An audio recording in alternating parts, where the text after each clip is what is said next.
Le Deutéronome, chapitre 32. Cieux, prêtez l'oreille et je parlerai.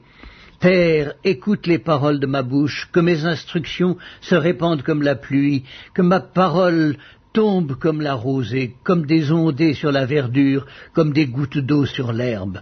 Car je proclamerai le nom de l'Éternel. Rendez gloire à notre Dieu. Il est le rocher, ses œuvres sont parfaites, car toutes ses voies sont justes. C'est un Dieu fidèle et sans iniquité, il est juste et droit. S'ils se sont corrompus, à lui n'est point la faute, la honte est à ses enfants, race fausse et perverse. Est-ce l'Éternel que vous en rendrez responsable, peuple insensé, dépourvu de sagesse? N'est-il pas ton Père, ton Créateur? N'est-ce pas lui qui t'a formé, qui t'a affermi? Rappelle à ton souvenir les anciens jours, passe en revue les années, génération par génération, interroge ton Père et il te l'apprendra. Tes vieillards, et ils te le diront, quand le Très-Haut donna un héritage aux nations, quand il sépara les enfants des hommes, il fixa les limites des peuples d'après le nombre des enfants d'Israël. Car la portion de l'Éternel, c'est son peuple, Jacob est la part de son héritage. Il l'a trouvé dans une contrée déserte, dans une solitude aux effroyables hurlements. Il l'a entouré, il en a pris soin, il l'a gardé comme la prunelle de son œil, pareil à l'aigle qui éveille sa couvée, voltige sur ses petits, déploie ses ailes, les prend, les porte sur ses plumes.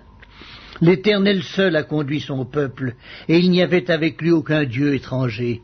Il l'a fait monter sur les hauteurs du pays, et Israël a mangé les fruits des champs.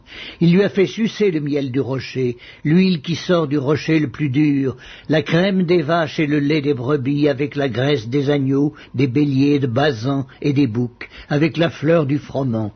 Et tu as bu le sang du raisin, le vin. Israël est devenu gras et il a regimbé. Tu es devenu gras, épais et replé. Et il a abandonné Dieu, son Créateur, il a méprisé le rocher de son salut. Ils ont excité sa jalousie par des dieux étrangers. Ils l'ont irrité par des abominations. Ils ont sacrifié à des idoles qui ne sont pas dieux, à des dieux qu'ils ne connaissaient point, nouveaux, venus depuis peu, et que vos pères n'avaient pas craint. Tu as abandonné le rocher qui t'a fait naître, et tu as oublié le Dieu qui t'a engendré. L'Éternel l'a vu et il a été irrité, indigné contre ses fils et ses filles. Il a dit, je leur cacherai ma face, je verrai quelle sera leur fin, car c'est une race perverse, ce sont des enfants infidèles. Ils ont excité ma jalousie par ce qui n'est point Dieu, ils m'ont irrité par leurs vaines idoles. Et moi j'exciterai leur jalousie par ce qui n'est point un peuple, je les irriterai par une nation insensée.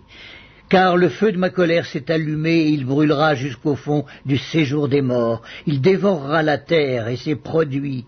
Il embrasera les fondements des montagnes. J'accumulerai sur eux les maux. J'épuiserai mes traits contre eux.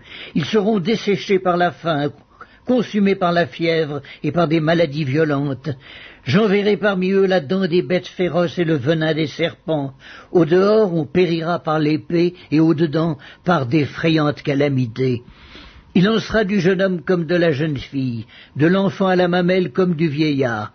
Je voudrais dire, je les emporterai d'un souffle, je ferai disparaître leur mémoire d'entre les hommes.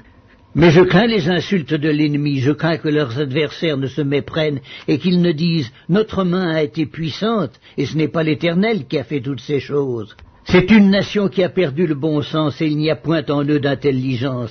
S'ils étaient sages, voici ce qu'ils comprendraient, et ils penseraient à ce qui leur arrivera.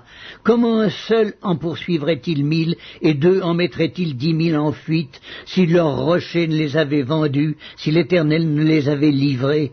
Car leur rocher n'est pas comme notre rocher, nos ennemis en sont juges, mais leur vigne est du plan de Sodome et du terroir de Gomorrhe. Leurs raisins sont des raisins empoisonnés, leurs grappes sont amères, leur vin c'est le venin des serpents, c'est le poison cruel des aspics.